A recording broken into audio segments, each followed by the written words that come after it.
वादग्रस्त अधिकारी पूजा खेडकर यांचं पद यूपीएससीने काढून घेतलंय। त्यांना आता कोणतीही परीक्षा देता येणार नाहीये। असे अनेक बोगस अधिकारी आता डिसॅबिलिटीचे जे काही सर्टिफिकेट आहे ते दाखवून समोर यायला लागले आहेत आणि हे अधिकारी वेगवेगळ्या पदांवर कार्यरत असल्याचे देखील समोर आहे। असा संशय आहे किंवा अशी शक्यता आहे। अमोल आवटे म्हणून एक अधिकारी आहे जे गुजरात केडरमध्ये कार्यरत आहेत। त्यांच्या बाबतीतलं असं एक डिसॅबिलिटीचं प्रमाणपत्र समोर आलं आहे। सर, नेमकं काय प्रकरण आहे हे गुजरात केडरचे ते अमोल आवटे म्हणून जे अधिकारी आहे त्यांचं? अमोल आवटे यांनी 2021 साली IASची परीक्षा दिली। त्यापूर्वी ते मिलिटरीमध्ये होते। ते एक्स मिलिटरीमन असल्यामुळे त्यांना 5 वर्षाची वयाची सवलत मिळाली। त्यानंतर त्यांना इंजुरी झाल्यामुळे दुखापत असल्यामुळे आणखी 5 वर्षाची सवलत मिळाली। अशी 10 वर्षाची सवलत मिळाली। त्यांनी ती परीक्षा दिली। त्यांचं IASसाठी ॲलोकेशन झालं, सगळं झालं। त्यानंतर ऑगस्ट 22 मध्ये त्यांची मेडिकल एक्झाम झाली, म्हणजे जी IAS झाल्यानंतर करावी लागते ती। तिथं त्यांनी असं म्हटलेलं आहे की मला 2022च्या आधी कुठल्याही प्रकारची इंजुरी झालेली नाही।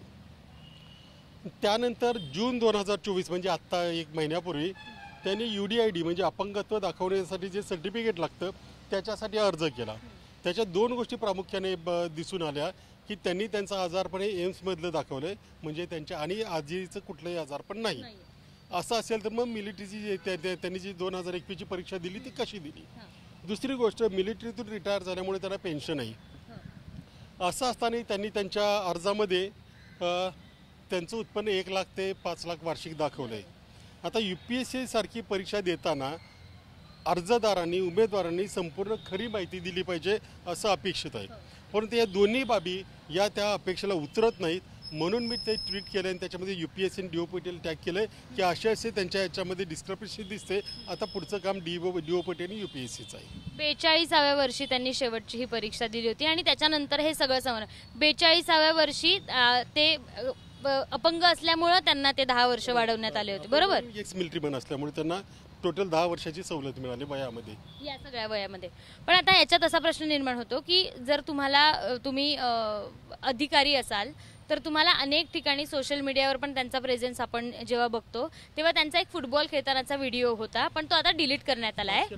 बास्केटबॉल खेळतानाचा व्हिडिओ होता, तो डिलीट करण्यात आला। सगळे डिलीट केलेत आणि हेच सगळं संशयास्पद आहे। बास्केटबॉल खेळतायत, ते पोलो खेळतायत, ते हॉर्स रायडिंग करतायत, सगळे ते दिसत होतं। ते बऱ्याच अधिकाऱ्यांनी आपापली सोशल मीडिया अकाउंट बंद केलेले आहेत। याचं कारणच आहे की त्यांना काहीतरी लपवायचं आहे। त्यांनी चुकीची माहिती देऊन ती पदं ग्रहण केलेली आहेत। त्यामुळे आता या सगळ्या प्रकाराची चौकशी झाली पाहिजे। त्यामुळेच मी जे म्हणतोय की आता UPSCने डिक्लेअर केलं की आम्ही 15,000 प्रकरणांची चौकशी केली। आता त्यांनी काय चौकशी केली मला माहिती नाही, पण त्यांनी जाहीर केल्यानंतर हे प्रकरण आलंच ना पुढे। अशा अनेक अधिकाऱ्यांनी आपलं अकाउंट बंद केलेलंच आहे ना। त्यामुळे मी जी राष्ट्रपतींकडे मागणी केली की सध्याचे जे विद्यमान जज आहेत सुप्रीम कोर्टाचे, त्यांचं एक कमिशन नेमावं आणि UPSC असेल किंवा इतर राज्य स्पर्धा परीक्षा असतील त्याच्यामध्ये ज्यांनी अशी सर्टिफिकेट दिलीत त्याची संपूर्ण चौकशी करावी, लोकांनाही आपलं मत मांडू द्यावं, अशी आपली मागणी आहेच राष्ट्रपतींकडे। त्यांनी त्या मॉक टेस्टमध्ये असं काहीतरी अपघात झाला होता म्हणून त्यांनी आर्मी सोडल्याचं सांगितलं होतं, ते काय नेमकं प्रकरण आहे? त्यांनी तसं त्या मॉक इंटरव्ह्यूमध्ये असं म्हटलं की मी UN पीस कीपिंगसाठी कोंगोमध्ये गेलो होतो 2013-14ला, तिथे मला इंजुरी झालेली असं त्यांनी म्हटलेलं आहे। परंतु ती इंजुरी असताना आणि पुढं असंही म्हटलं आहे की ती इंजुरी झाल्यामुळे मी कर्नल पदावर पुढं काम करणं योग्य वाटलं नाही, पण ती इंजुरी आहे 2014ची आणि त्यांनी सोडलंय 2021ला। पण ती इंजुरी आता दाखवताना जेव्हा सर्टिफिकेट दाखवतात त्याच्यात दाखवण्यात आली आहे? नाही, त्याच्यामध्ये ते म्हणतात की 2022 आधी मला काहीच झालेलं नाही। PWBD5 म्हणजे मल्टिपल डिसॅबिलिटी त्यांनी देखील दाखवलंय। पूजा खेडकरचं देखील तेच सेम होतं। दोन्ही प्रकरण इत्यंभूत सेम असू शकतात? आहेतच, असू शकतात वगैरे भाषा मी नाही वापरणार, आहेतच।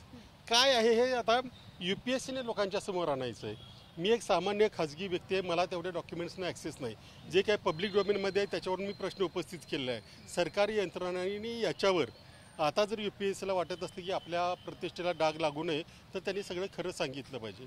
आणि हे सगळं कागदावर आहे, हे कुठेही मी वेग बोलतोय अशातला प्रकार नाही आहे। पण काल UPSCनं निर्णय देताना सांगितलं की याच्या आधी असा कोणताही प्रकार समोर आला नाही आणि त्याच्यानंतरच आपण दुसऱ्याच दिवशी असे अनेक प्रकार अटेम्प्ट बद्दल बोलले असावेत असा माझा अंदाज आहे, बाकीच्या गडबडीबद्दल. कारण त्यांनी त्याच्यात आणखी एक शब्द वापरलाय की जी सर्टिफिकेट्स ही राज्य शासनाकडून किंवा यंत्रणांकडून दिली जातात, विशेषतः जातीची वगैरे, तर ती तपासण्याची आमची जबाबदारी पण नाही आणि आमच्याकडे ती यंत्रणा पण नाही आहे. त्यामुळे ते विविध अटेम्प्टसाठी त्यांनी कदाचित चौकशी केली असेल, बाकीचे करण्यासाठी ते स्वतःच कबूल करतात की आमच्याकडे काही यंत्रणा नाही म्हणून. आपण जर या सगळ्या याच्यात बघितलं तर एम्सचं सर्टिफिकेट शेवटचं अंतिम दोघांनीही दाखवल्याचं समोर येत आहे. एम्सवर काही तुमची शंका आहे का बोगस सर्टिफिकेट? दोन गोष्टी याच्यामध्ये. एक तर विकलांग असतील किंवा मिलिटरीतील लोक असतील त्यांच्याबद्दल एक सहानुभूती असते. पुन्हा जखम झाली किंवा लागली याच्या बाबतीत आता जसं मी परवा काही ठिकाणी बघितलं की अंधता दाखवण्यासाठी ते वॅक्सिनचा डोळ्यात वापर करतात, म्हणजे कमी दिसतं असं. अशा आणखी काही ते ट्रिक्स वापरत असतील त्याच्यामुळेही मिळालं असेल. अर्थात हा सगळा इन्व्हेस्टिगेशनचा भाग आहे.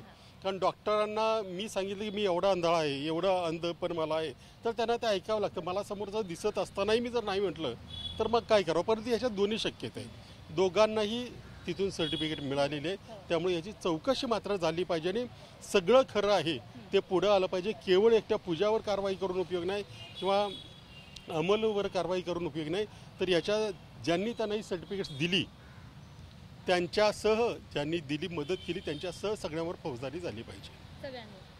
आता पूजा खेडकरचा पण निकाल काही वेळात लागेल, त्यांच्याबाबत काय म्हणतात? निकाल लागेल.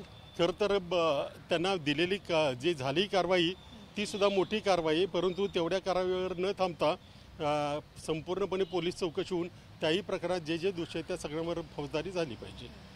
असे अनेक अधिकारी आपल्या आजूबाजूला काम करतायत जे बोगस सर्टिफिकेट देऊन सगळं मॅनेज करून काम करताना आपलं दिसत आहेत. हे सगळे अधिकारी पुढे आले पाहिजे आणि UPSCनं याची चौकशी केली पाहिजे असं मत विजय कुंभार सरांनी व्यक्त केलंय. कॅमेरामन अमल गवाळेसह शिवानी पांढरे, ABP माझा, पुणे. ABP माझा, उघडा डोळे बघा नीट.